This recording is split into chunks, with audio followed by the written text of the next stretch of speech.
Parece. Então, primeiro, muito obrigada. É realmente uma honra para eu estar aqui. Eu espero que seja a primeira de outras oportunidades. Então, por isso eu venho aqui com todo o carinho e respeito, pedir à espiritualidade superior que não permita que as minhas palavras se desviem daquilo que o plano espiritual propôs para a nossa reflexão nessa data, nessa tarde de hoje. Estamos aqui então para falar de paz. Eu vos deixo a minha paz. Jesus nos deixou uma promessa preciosa na última ceia. Ele disse: Deixo-vos a paz. A minha paz eu vos dou. Mas não vou-la dou como o mundo a dá. E aí ele disse: Não se turbe o vosso coração, nem se atemorize. Essa frase do Evangelho de João, ela ressoa em nossos corações através dos séculos. Mas o que significa, de fato, essa paz que Jesus nos oferece? O que significa isso? Como distinguir a paz verdadeira, a paz do Cristo, daquela paz frágil e passageira que o mundo costuma prometer? Tem uma diferença. E essa é a proposta da conversa de hoje, para que possamos juntos refletir sobre a serenidade e o amor de Jesus, mesmo em meio às dificuldades, para compreender como podemos cultivar essa paz profunda em nossas vidas. Bom, o Evangelho nos presenteia com cenas tocantes da serenidade de Jesus diante das tribulações. Cenas tocantes. Então, lembremos do episódio da tempestade acalmada. Os discípulos estavam apavorados dentro de um barco, quase virando em água tão agitada. Apavorados. E aí eles acordam Jesus, clamando por socorro. Vejam bem, em meio à tempestade, Jesus estava lá, tamanha paz, que ele dormia tranquilamente no barco. Porém, quando foi acordado, Jesus não se desesperou. Ele se levantou com uma calma majestosa e disse: Cala-te e aquieta-te. E imediatamente o vento cessou e as ondas se acalmaram. Imediatamente. E em meio ao mar revoltoso, né, aquele mar revolto, a paz de Jesus dominou a natureza e os corações. Aqueles discípulos que estavam agitados se acalmaram. Jesus acalmou a tormenta e os discípulos.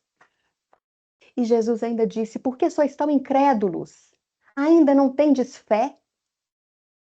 Ainda não tendes fé?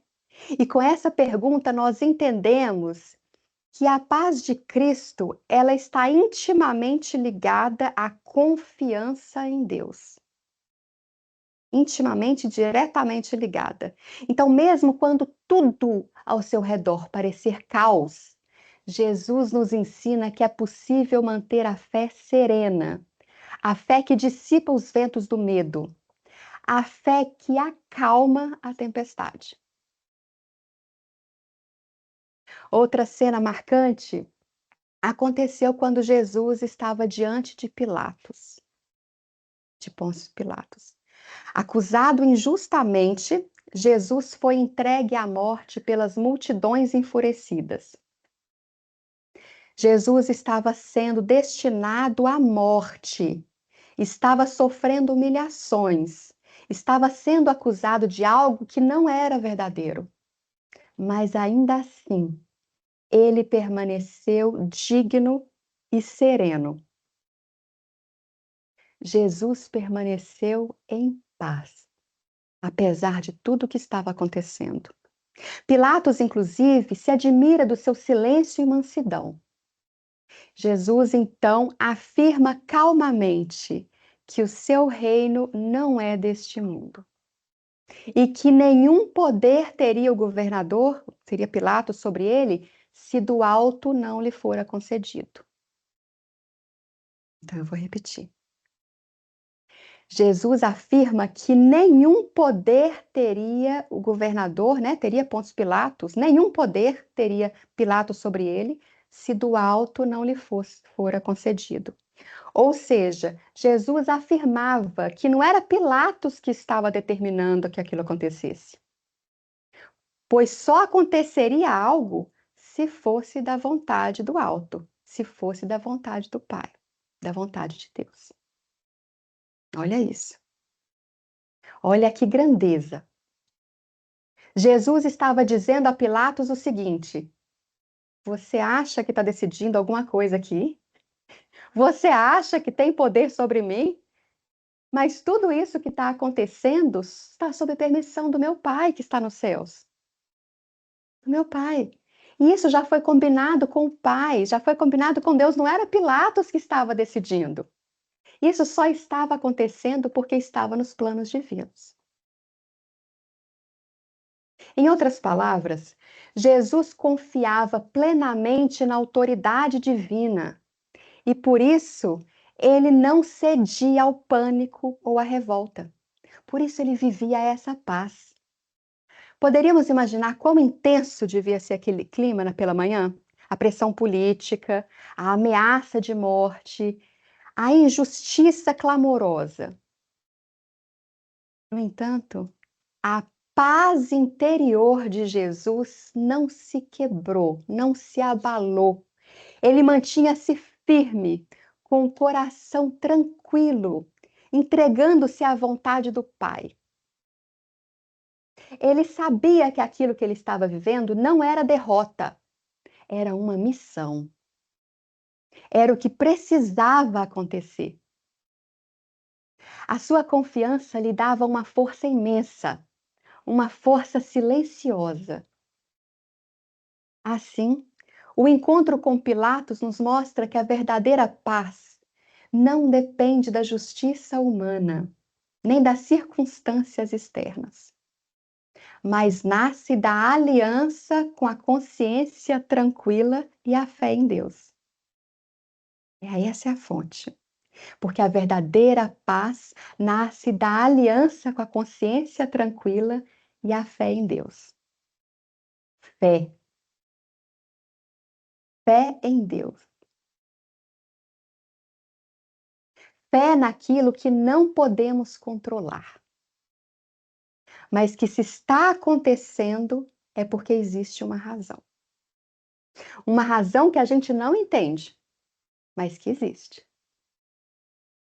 Fé, fé.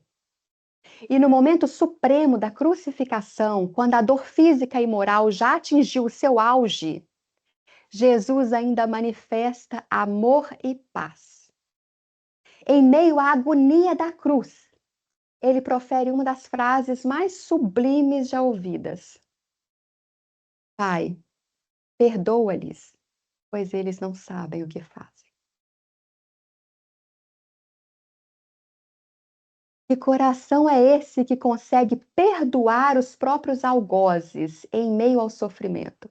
Porque não foi depois, foi durante. Que coração é esse que consegue pensar no outro, no seu momento de maior dor? Que coração é esse? Somente um coração cheio de amor, mas plenamente em paz, poderia oferecer perdão e compreensão numa hora tão trágica.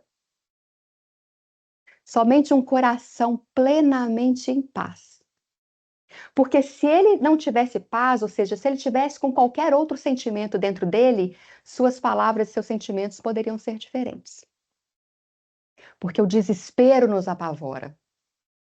O medo faz a gente pensar na gente primeiro, eu quero me defender primeiro. O desespero rouba a nossa fala tranquila.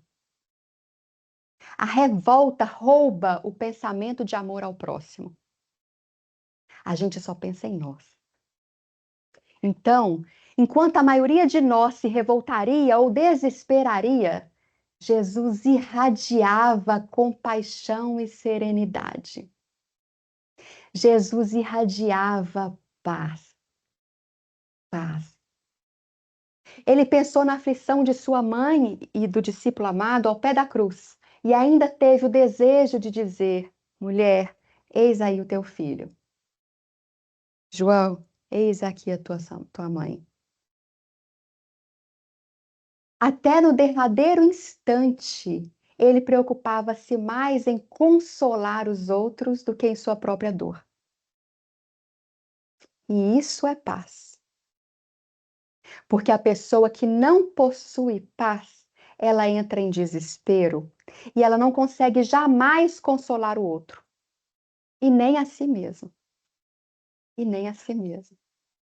A paz de Jesus não era ausência de dor, era presença de amor e aceitação da vontade divina. Não era ausência de dor. E lá no Calvário, Jesus nos mostrou que a verdadeira paz coexiste com a dor. Ou seja, a paz verdadeira é aquela calma luminosa no fundo da alma, alimentada pela certeza de que Deus está no leme de nossas vidas. No leme. Deus está no controle. Nada acontece sem a permissão do alto. Nada. A paz verdadeira coexiste com a dor. Mas a gente tem mania de achar que viver em paz é viver sem dor, sem problemas. Aconteceu um problema, a gente já não está mais em paz, não é? Esses exemplos do Evangelho, ou seja, a tempestade que foi acalmada, a serenidade de Jesus perante Pilatos, o perdão na cruz, esses exemplos revelam uma paz que desafia a nossa compreensão comum. É uma paz inabalável, que independe das circunstâncias externas. Independe. Jesus parecia envolto em uma atmosfera de tranquilidade, mesmo quando tudo à sua volta ruía. Tudo. Ele sofria, sim, afinal de contas, ele era um ser humano. Ele angustiou-se no Getsêmani diante do cálice amargo que precedia a traição de Judas. E sua angústia foi tão grande que ele chegou a transpirar sangue em agonia. Tamanha era sua angústia. Mas, logo em seguida, ele entregou-se confiante aos desígnios do Pai. Faça-se a tua vontade, não a minha. E essa rendição confiante é o segredo da paz de espírito. A paz que Jesus nos dá não é a calmaria superficial da ausência de problemas. Essa é superficial. Mas é a capacidade de manter o coração tranquilo na presença das tempestades. Eu gosto muito de trazer histórias para contar, sabe? Para facilitar. Então, hoje eu peço licença para contar uma antiga parábola que ilustra bem esse conceito. Conta-se que certa vez, num reino distante, um rei muito sábio promoveu um concurso de pintura para representar a paz perfeita. Ele abriu um concurso no reino e muitos artistas participaram. Muitos. Então chegaram diversas pinturas, todas lindas, todas lindas. Uma retratava um lago calmo, cercado de montanhas verdes, sobre um céu azul sereno. E o lago era como se fosse um espelho d'água que refletia as nuvens branquinhas. Uma paisagem perfeita, tudo inspirava tranquilidade. Certamente, pensaram muitos, aquela era a imagem da paz. Outra pintura representava uma paisagem branquinha, cheia de neve, num dia calmo de inverno rigoroso. Tudo ali era calmaria, tudo.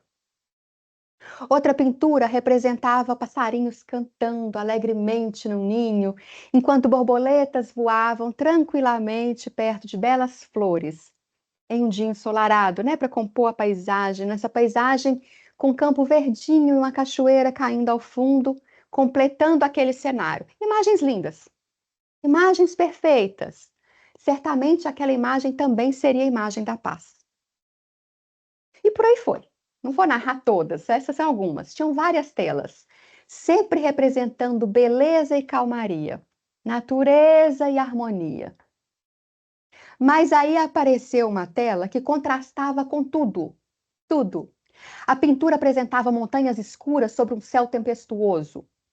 As nuvens expressavam vários tons de cinza, tudo escuro.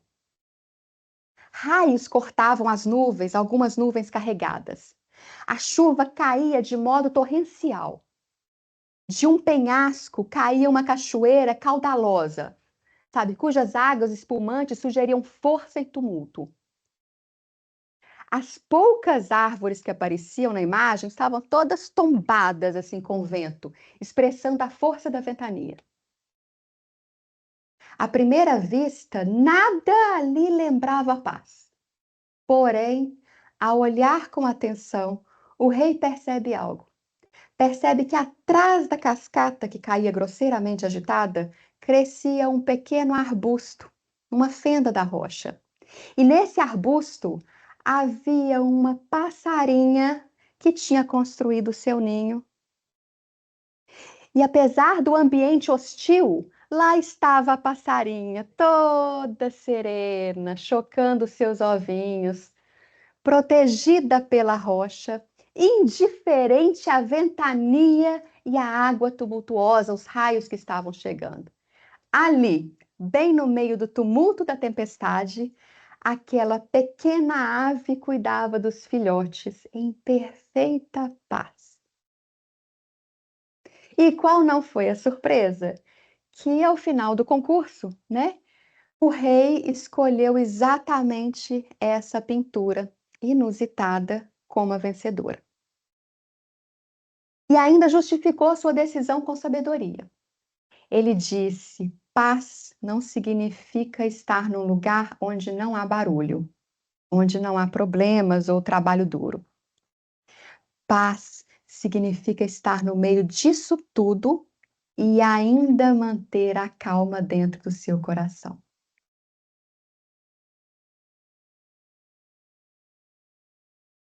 Essa história nos emociona, porque reflete uma verdade profunda. A verdadeira paz é aquela que independe das circunstâncias externas. É fácil sentir paz à beira de um lago tranquilo, num dia ensolarado, mas e quando as tempestades da vida nos cercam? Será que nós conseguimos preservar a paz interior? A passarinha no ninho, abrigada na rocha, ela representa cada um de nós confiando no amparo divino. A rocha simboliza a fé e a confiança em Deus, que nos protege das tormentas externas. Podemos e devemos buscar esse abrigo interior. Jesus é, em essência, essa rocha firme onde podemos construir o ninho de nossa confiança. A paz que ele nos oferece é semelhante à daquela ave. É uma paz que não significa ausência de lutas, mas a tranquilidade da alma, apesar das lutas. E é isso que precisamos entender e manter firmes dentro de nós. Jesus nos convida a cultivar essa paz dentro do coração, a cultivar de tal modo que quando ventos de provação soprarem na nossa vida, ou quando as cascatas das dificuldades nos ameaçarem, ainda assim, nossa alma permanecerá serena, aconchegada na confiança divina. Então, reflitamos. Se um frágil passarinho consegue manter-se em paz numa tempestade, frágil passarinho, por que nós, espíritos imortais, amparados pelo amor de Deus, não poderíamos desenvolver essa serenidade? O que nos impede? A lição da ave é a lição de Jesus. E ele disse: no mundo tereis aflições, mas tende bom ânimo. Eu venci o mundo. Eu venci o mundo. Jesus venceu o mundo não exterminando as aflições, mas triunfando sobre elas interiormente, mantendo acesa a luz da esperança e da fé. A paz de Jesus é a paz da vitória interior sobre as circunstâncias. Bom, diante dessas reflexões, surge uma pergunta crucial: quem tem o controle da sua paz? Será que você está realmente assumindo o papel de dono das suas emoções? Ou será que você está entregando esse controle nas mãos erradas? Faça essa pergunta para você. Muitas vezes, sem perceber, nós deixamos que fatores externos determinem o nosso dia, o nosso humor e a nossa tranquilidade, a nossa paz. Então, vale a pena se perguntar com sinceridade e profundidade: a ingratidão do outro controla a sua paz? Será que quando alguém o decepciona ou não reconhece seus esforços, você permite que isso roube a sua serenidade? A ingratidão do outro controla a sua paz? E o sorriso do outro controla a sua paz? Ou seja, o seu equilíbrio depende do bom humor alheio, das atitudes alheias, né, das atitudes externas de quem convive com você? Eles podem ativar ou desativar a sua harmonia? São as críticas e ofensas dos outros que têm o botão de ligar e desligar a sua paz? Ou seja, quando você ouve palavras amargas, você automaticamente perde a sua tranquilidade? Perde a sua paz? Ou você consegue manter-se acima dessas vibrações negativas do outro? São as críticas e ofensas dos outros que ligam e desligam a sua paz? Os problemas financeiros, as notícias preocupantes, o trânsito caótico, são eles os donos da sua paz? Será que qualquer contratempo te estressa e tira você do eixo? Os próprios erros do passado ou ansiedades do futuro, eles estão governando o seu estado de paz agora? Você entrega a sua tranquilidade às memórias dolorosas do passado ou às preocupações excessivas sobre o dia de amanhã? Quem tem o poder, o controle da sua paz? Quem? Essas perguntas doem um pouco quando a gente pergunta de forma sincera, porque muitas vezes percebemos que temos permitido que outras pessoas ou circunstâncias liguem e desliguem a nossa paz. Liguem e desliguem como aperta um botão de um controle remoto. Nós nos tornamos reféns do mundo exterior. Se tudo corre bem, eu estou em paz. Se algo dá errado, desvia um pouquinho do que eu planejei, perdemos o equilíbrio. No entanto, Jesus nos ensina que a verdadeira paz é construída de dentro para fora. Ela não pode ser refém da instabilidade do mundo. É um grande desafio exercitar essa independência interior. Afinal, somos seres sensíveis e é natural ficarmos abalados com a ingratidão, com os conflitos e com as dificuldades. É natural. Então, não se trata de nos tornarmos apáticos ou indiferentes a isso, mas de assumirmos a responsabilidade pelo que se passa em nosso mundo íntimo, dentro da gente. Quem deve controlar a minha paz sou eu mesmo, com a ajuda de Deus. Quando eu percebo que eu estou entregando esse poder ao outro, seja ao chefe que é muito exigente, aquele parente complicado, a um amigo ingrato, mas quando eu entrego esse poder ao outro, eu preciso retomar as rédeas. Ninguém merece ter o poder de tirar a paz que Jesus nos deu. Essa paz é um tesouro sagrado que nós temos no nosso coração. E Ele deu a todos nós, é um tesouro sagrado que cabe a nós, que cada um de nós recebeu. No livro Fonte Viva, no capítulo Viver em Paz, Emmanuel nos recorda que Viver de qualquer modo é atitude de todos, mas viver em paz consigo mesmo é serviço de poucos. Ou seja, qualquer um vive como as circunstâncias mandam, reagindo automaticamente aos estímulos externos. Qualquer um. Mas viver em paz consigo mesmo, ou seja, manter a harmonia interior apesar dos pesares, isso é conquista de espíritos esforçados e vigilantes. Não é espírito superior, mas o espírito esforçado e vigilante. Porque precisa de vigia e precisa do nosso esforço para nos livrar de tudo aquilo que nos afasta desse propósito. Precisa do nosso esforço. Se queremos estar nesse grupo dos poucos que verdadeiramente vivem em paz, precisamos exercitar a vigilância íntima e não nos deixar escravizar pelas emoções e reações alheias. Jesus nos inspira a essa liberdade interior. Quando ele diz: "Eu vos dou a minha paz", implica que nós podemos possuí-la e que ninguém pode tirá-la de nós, a não ser que nós a entreguemos.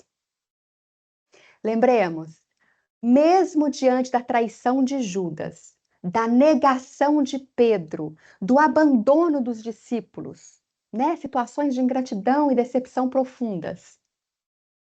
Ainda assim, Jesus manteve sua paz e amor. Ainda assim. Certamente ele sofreu, mas ele não permitiu que o veneno da mágoa envenenasse o seu coração. E nós?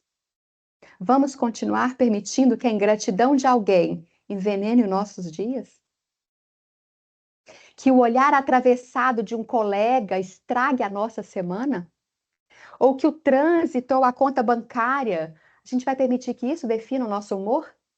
Ou vamos decidir que a nossa paz interior será inalienável, protegida pelas forças do alto e pela nossa disciplina mental? É um esforço. Para conquistarmos essa estabilidade da paz interior, é fundamental cuidarmos da higiene mental. Higiene mental. E para isso, então, e ficar um pouco mais didático, eu queria que nós pensássemos na nossa mente como se fosse uma casa. Assim como a casa física precisa de limpeza frequente, né? A nossa casa mental também demanda esses cuidados.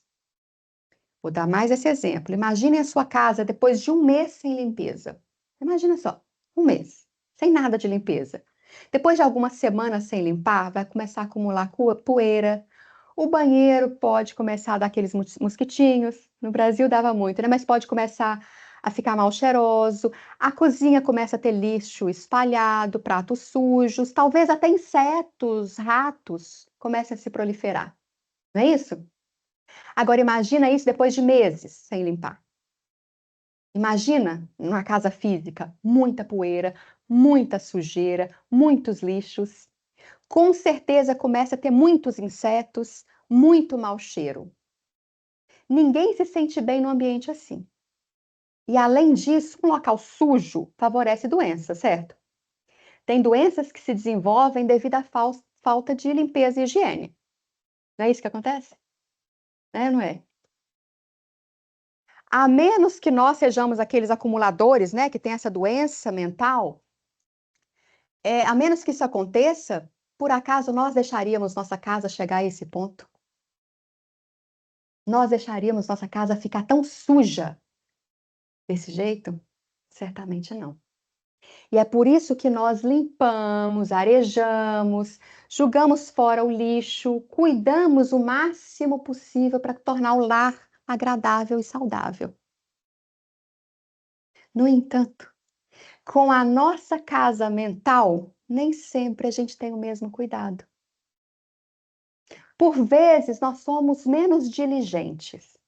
Nós vamos permitindo que se acumulem pensamentos sujeira, emoções tóxicas.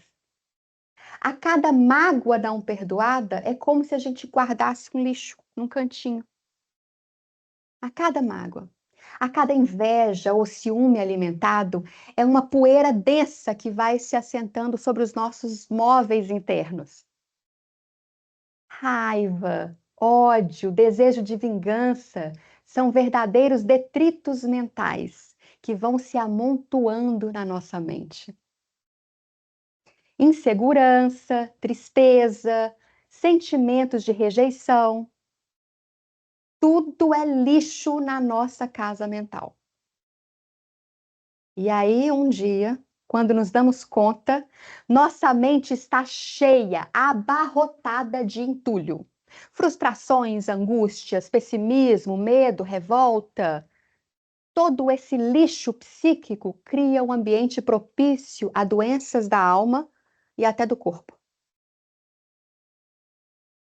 A medicina, né, a ciência médica já reconhece que emoções desequilibradas afetam o sistema imunológico e podem abrir brechas para enfermidades, graves enfermidades, inclusive. Ou seja, não limpar a nossa casa física e mental pode gerar doenças. E a mente suja também atrai bichos. Isso mesmo. Do ponto de vista espiritual, pensamentos sombrios e desequilibrados atraem companhias espirituais igualmente perturbadoras. Insetos, bichos, ratazanas mentais, o que agrava ainda mais o nosso estado. É como uma casa suja que atrai pragas. Mas além disso, uma mente desorganizada e suja afasta as pessoas queridas.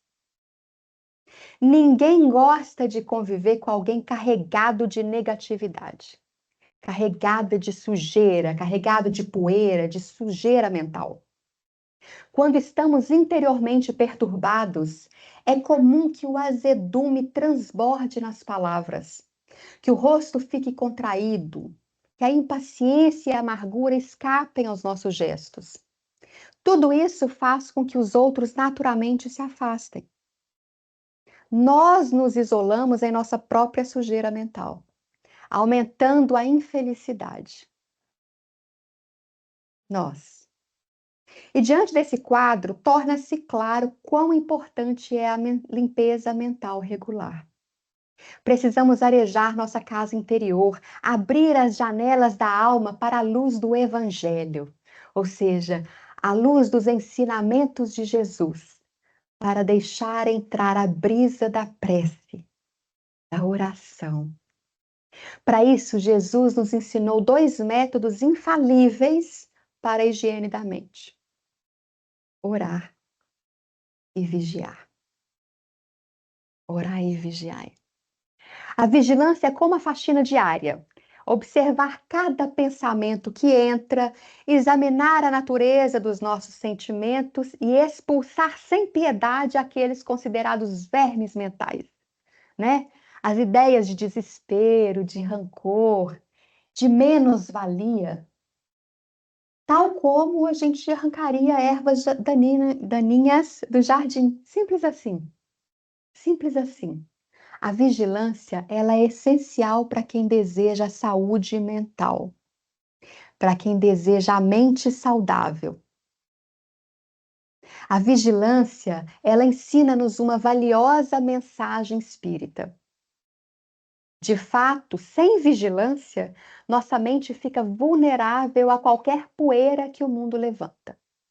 Qualquer poeira. E podemos desenvolver hábitos de higiene mental, hábitos diários.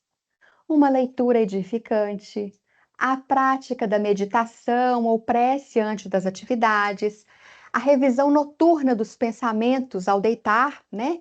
Como quem varre o chão do dia antes de dormir. O cultivo da gratidão, que funciona como um aromatizador do ambiente íntimo, espalhando um perfume agradável. A gratidão tem esse poder. E tudo isso tem o poder de manter longe os mosquitos da irritação, os ratos do desespero, as baratas do ódio. Visualizemos cada pensamento ruim sendo varrido para fora. E entreguemos tudo isso aos cuidados de Jesus através da oração. Ele é o faxineiro divino, disposto a nos ajudar, mas ele espera a nossa autorização e esforço inicial. Cabe a nós. E esse esforço é exatamente a vigilância e a prece. Então, a gente já sabe que precisamos ter uma mente serena, uma mente que cultive a paz. Para isso, precisamos cultivar hábitos que nos levem a um estado de espírito mais elevado, com mais harmonia, com mais serenidade, mais energia positiva. Quem é que não gostaria de ter uma mente mais serena, mais pacífica? Quem? E aí eu fico pensando em Jesus, quando ele falava no Sermão da Montanha sobre as bem-aventuranças. Ele disse: Bem-aventurados os pacificadores. Olha que coisa mais linda. Jesus fala que os misericordiosos, os pacificadores, eles verão a Deus, eles herdarão a terra. Mas o que será que o Cristo estava querendo dizer com tudo isso?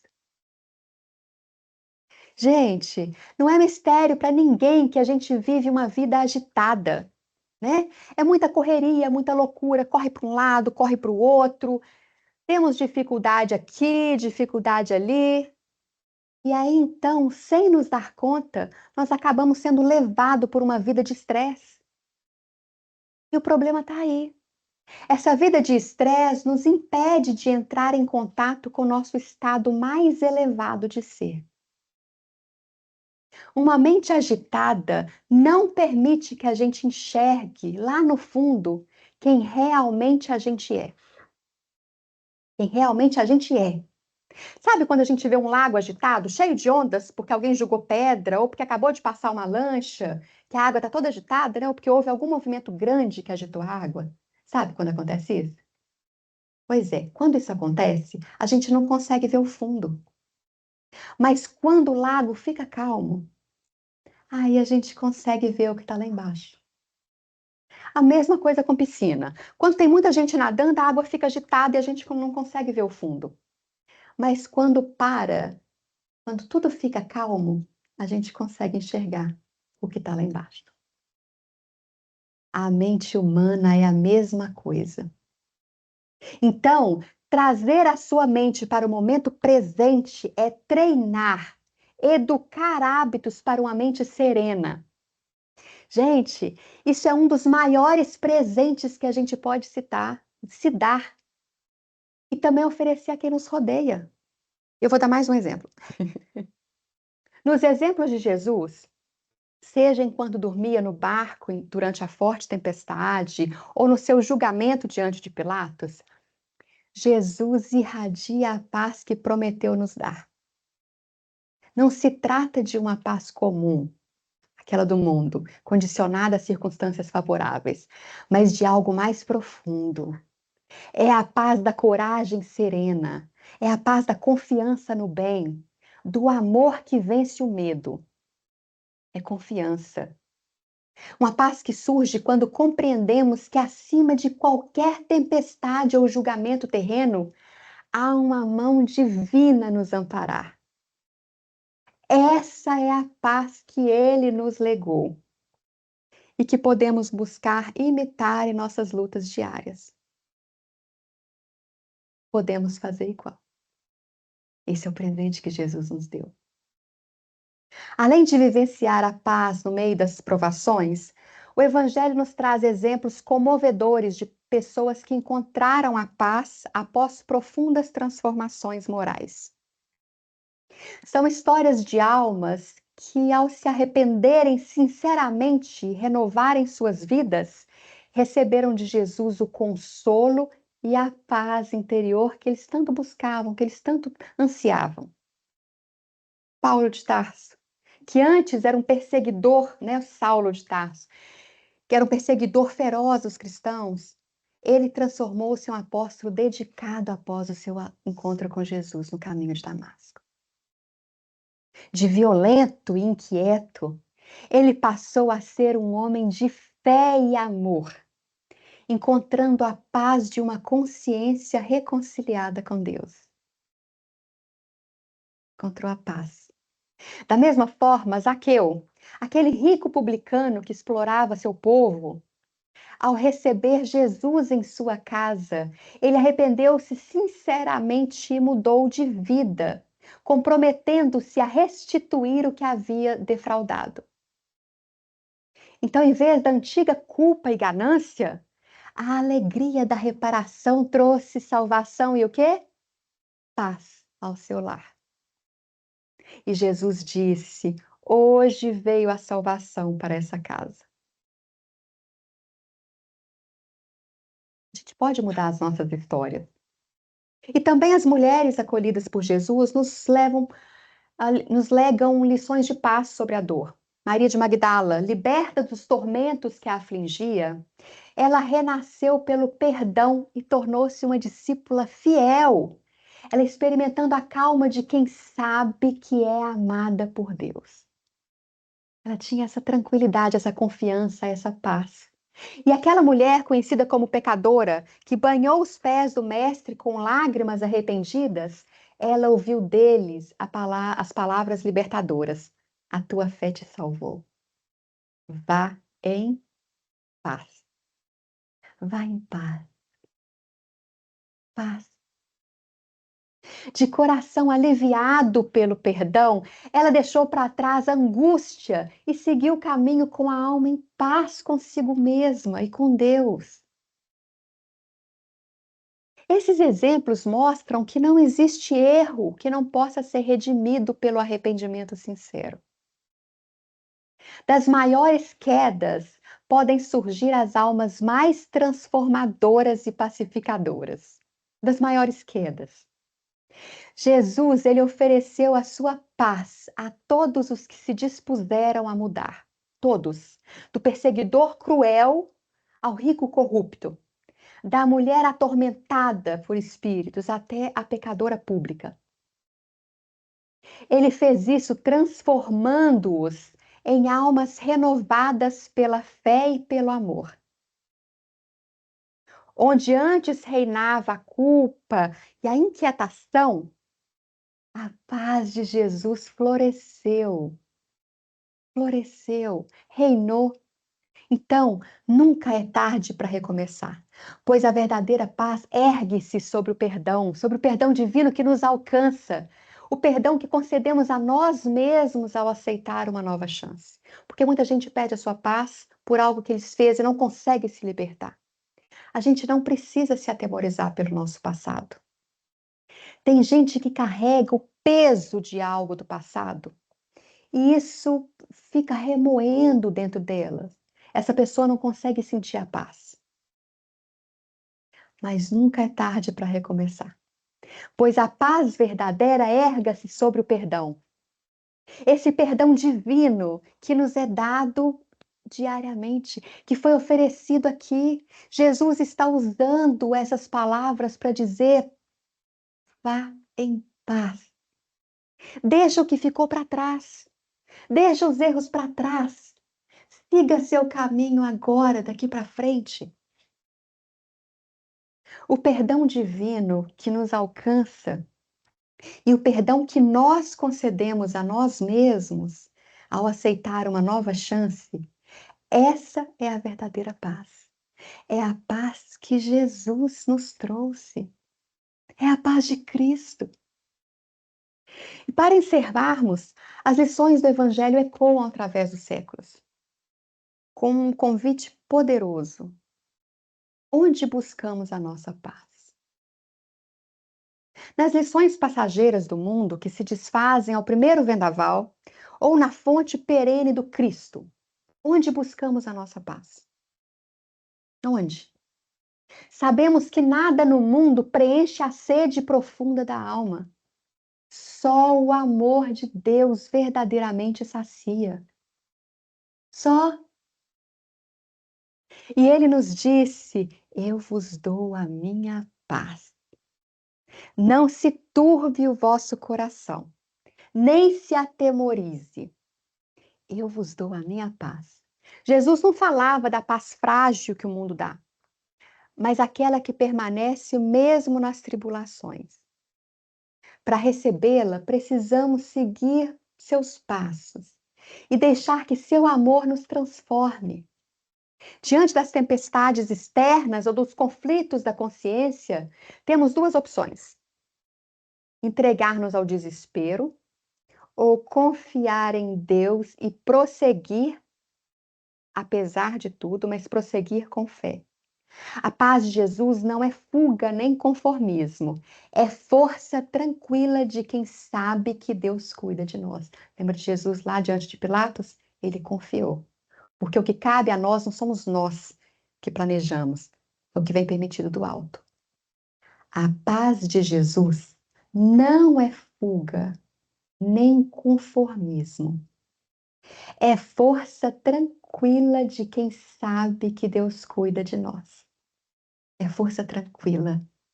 Essa paz nos move a praticar o bem, a perdoar e a recomeçar sempre, sempre.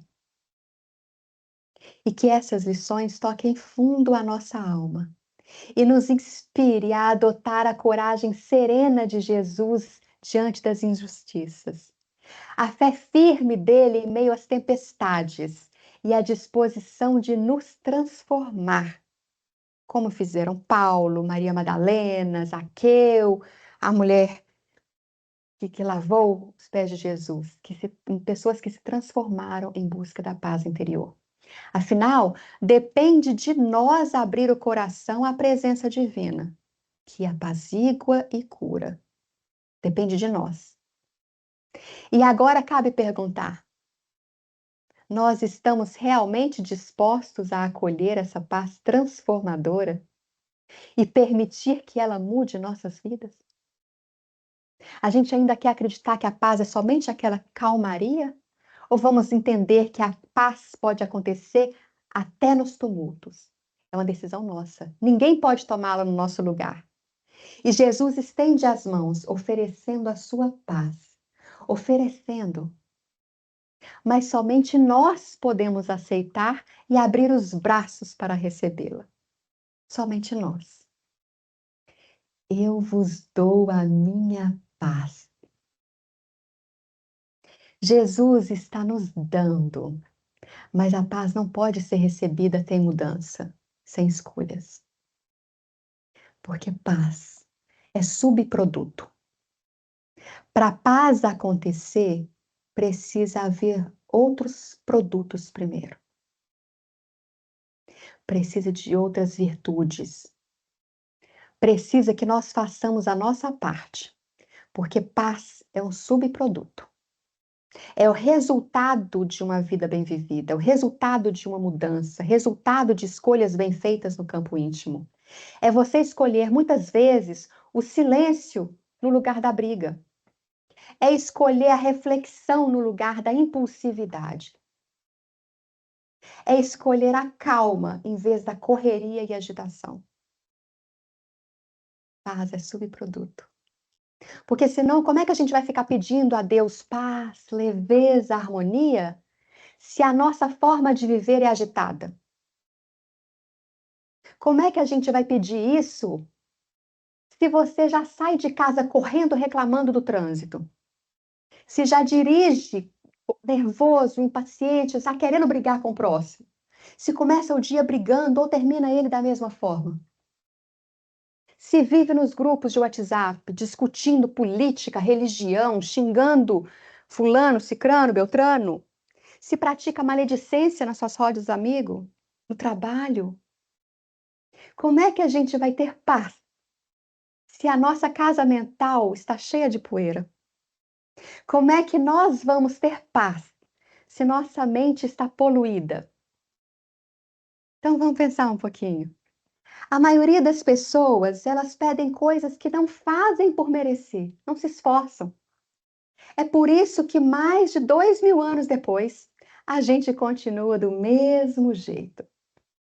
E eu lembro sempre da passagem de Jesus no poço de Jacó, que Jesus fala com a samaritana: se beberes da água que eu tenho para te oferecer, nunca mais terás sede.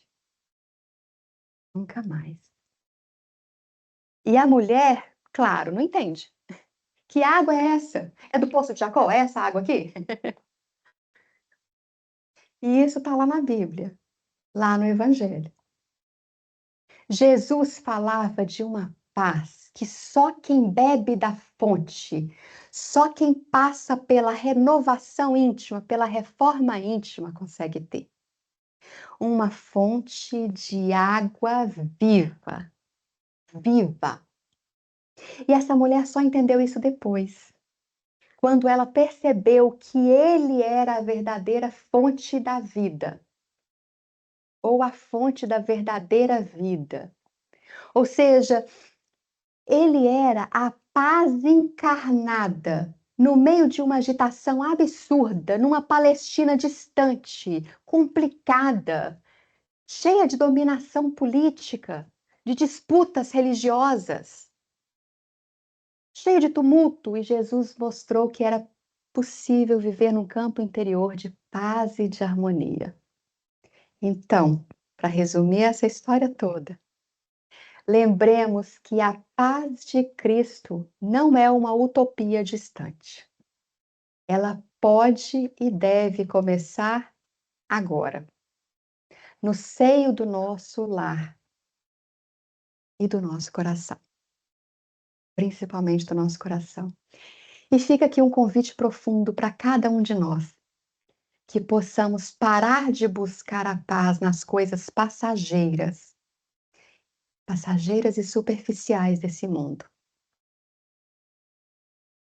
Vamos buscar a paz verdadeira, aquela paz que permanece firme no meio das tempestades da vida, que nos mantenha serenos diante das injustiças e que nos ensine a amar, mesmo quando tudo parece perdido.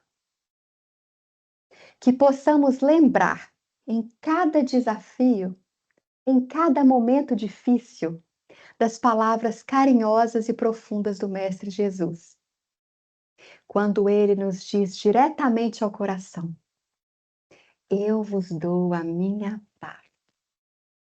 Eu vos dou a minha paz. E você, aceita hoje esse convite? Aquiete a sua mente, vá além dos seus problemas e aprenda que a paz que Jesus nos dá não é a calmaria superficial da ausência de problemas, mas a capacidade de manter o coração tranquilo na presença das tempestades. Você está pronto, de verdade. Você está pronto para viver essa paz. Porque Ele nos deixou a paz. Não a paz que o mundo dá, mas a paz verdadeira que enfrenta tempestades. E Ele deixou essa paz para todos nós, todos. E assim como Ele dizia: deixai brilhar a vossa luz, faça assim também com a sua paz, a paz que Ele deixou para nós. Deixai brilhar a vossa luz, deixai brilhar a vossa paz, a paz que Ele nos deu e cabe somente a nós aceitarmos e a praticarmos. Uma boa tarde a todos e muito obrigada.